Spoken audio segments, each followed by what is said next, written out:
We all were from the same industry, so we all helped each other out on the ocean.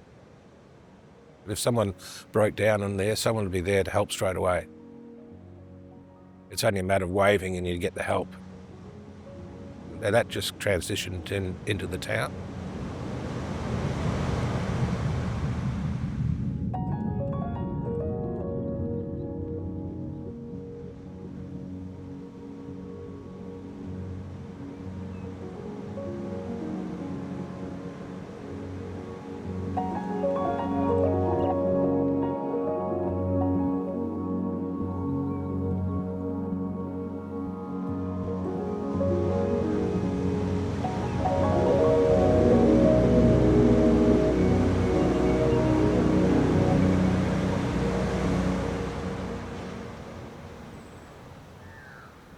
"100 kilometres north of Perth in Western Australia lies the community of Ledge Point. When I first got into Ledge Point, there was no power.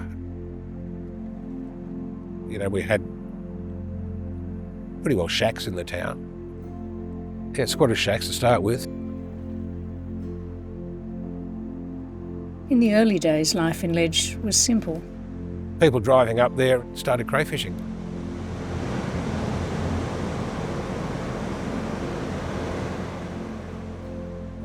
The fishermen saw the potential of a good anchorage, and it just grew from there.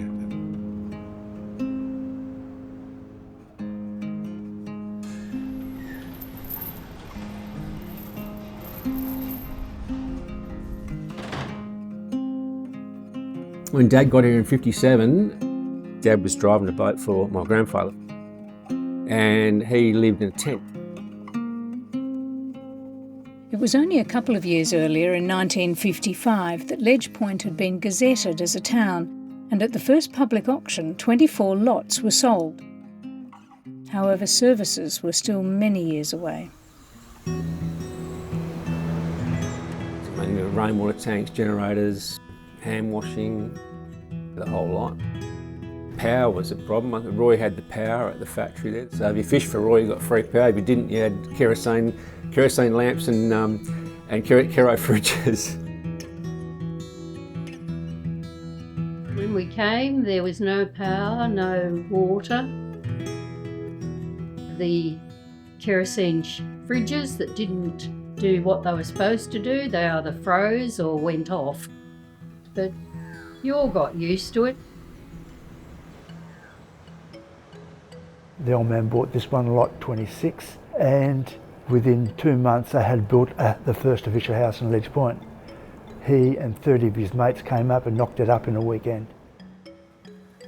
When I was a kid, we all had push bikes.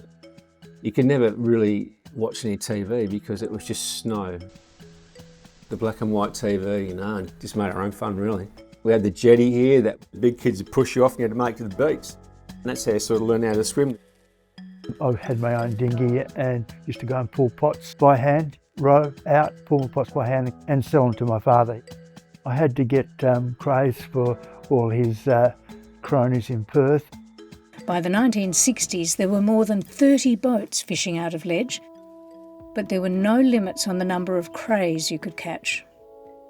The mentality was catch as much as you can before anybody else could catch it. That was the mentality.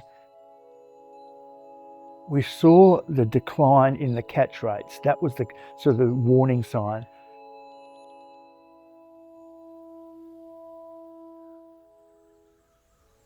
Meanwhile, in town, a small group were committed to improving the living conditions.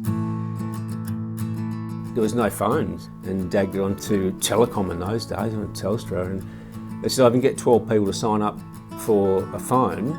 We'll run a line in here. Went round, hustled up 12 people and got a phone line.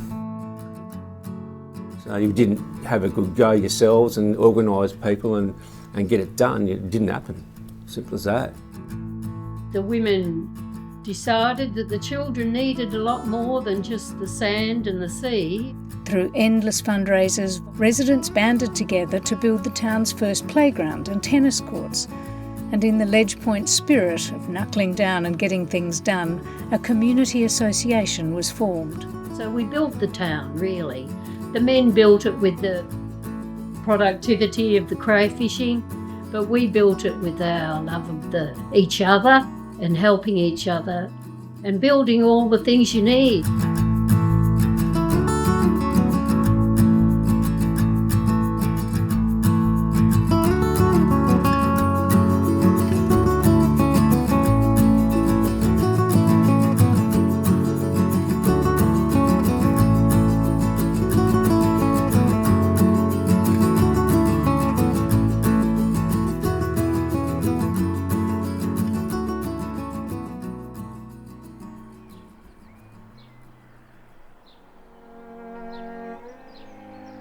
In the most extraordinary act of kindness, a group of women in the community came together in response to a terrible car accident. One of the mums in town, Christine Franklin, had been left a quadriplegic. I was only 7 and my sister was 5, yeah. She was in hospital for quite a while and she wanted to come home. She wanted to come back to Ledge Point.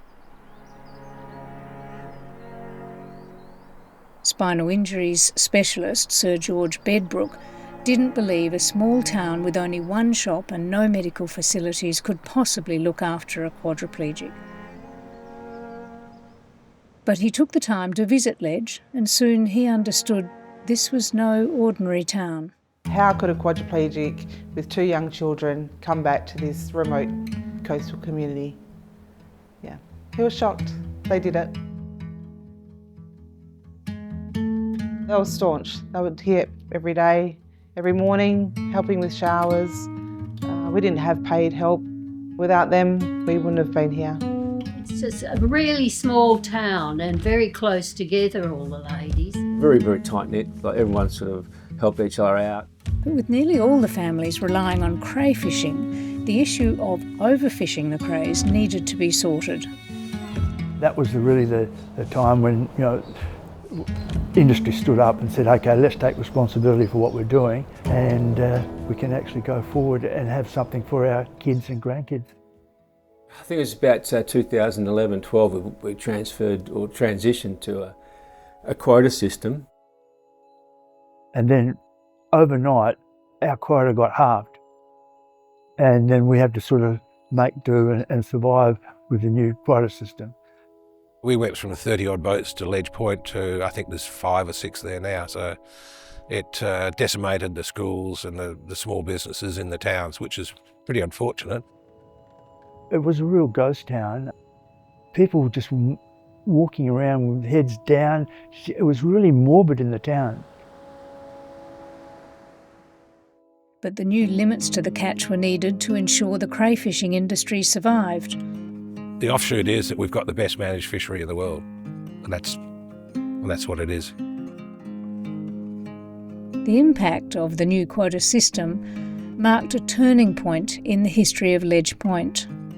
The town needed to reinvent itself to survive. No longer could it just be a crayfishing town.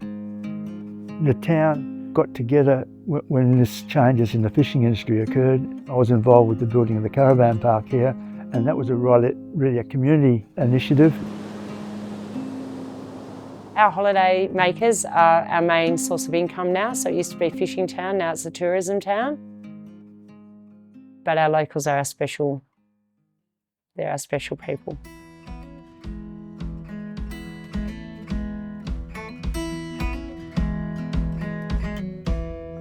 Yeah, they're my family.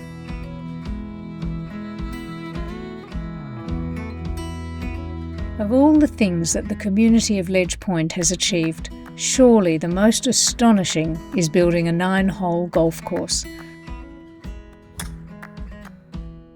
A retired golf professional, Jock Borthwick, had come up to Ledge and he wanted to do something for the town.